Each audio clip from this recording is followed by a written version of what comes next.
There was a night 5 years ago when I was with my wife and our 3 kids and our best friends, and we were waiting for the subway, and all of a sudden there started to be people talking and shouting, and people who didn't know each other were saying, hey, same-sex marriage, it just passed, it passed. And it was something that we had been fighting for a long time, and we knew it was about to come, but that moment was so sweet. And then the train came, and we got on the train, and all those people in the car didn't know. And we told them, and people were, you know how that happens in New York sometimes, how everybody's on the same page, and everybody's excited, and you know what everybody else is thinking.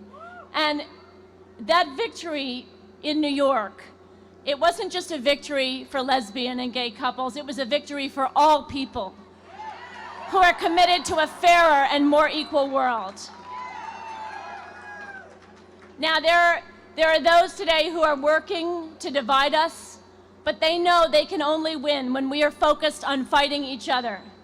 And that's why we're here tonight. We're here to stand up and say loudly and clearly, we are not going back. You are not turning us around. We are here, we are queer, and we have no fear.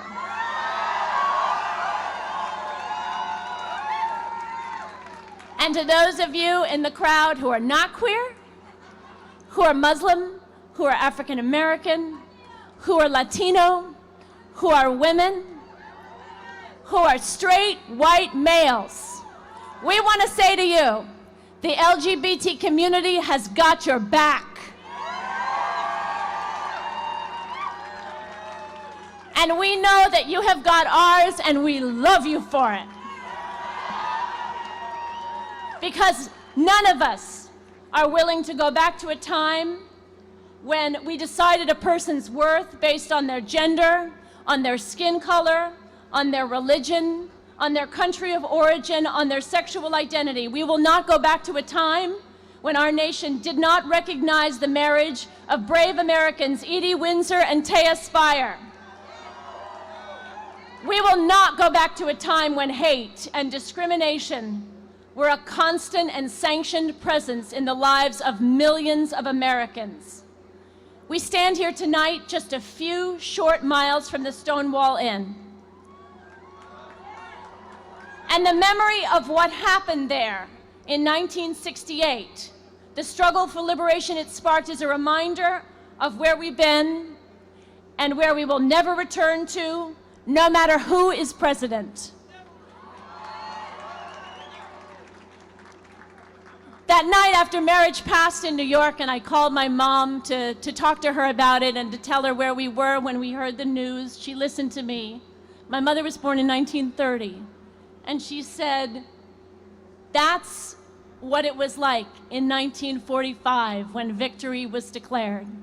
That's what it felt like. Something you've been working for so long and you feared would never happen. And then all of a sudden, one day it's there. And the way I felt that night is the way I feel when I look at this crowd tonight, and the way I'm gonna feel on Saturday at that march. I feel hopeful for the future. Yes, we've had a setback. It's a big setback. It's a setback like we've not seen in a long time. But we can see it as a setback, or we can see it as a challenge. And where there is a challenge, there is an opportunity.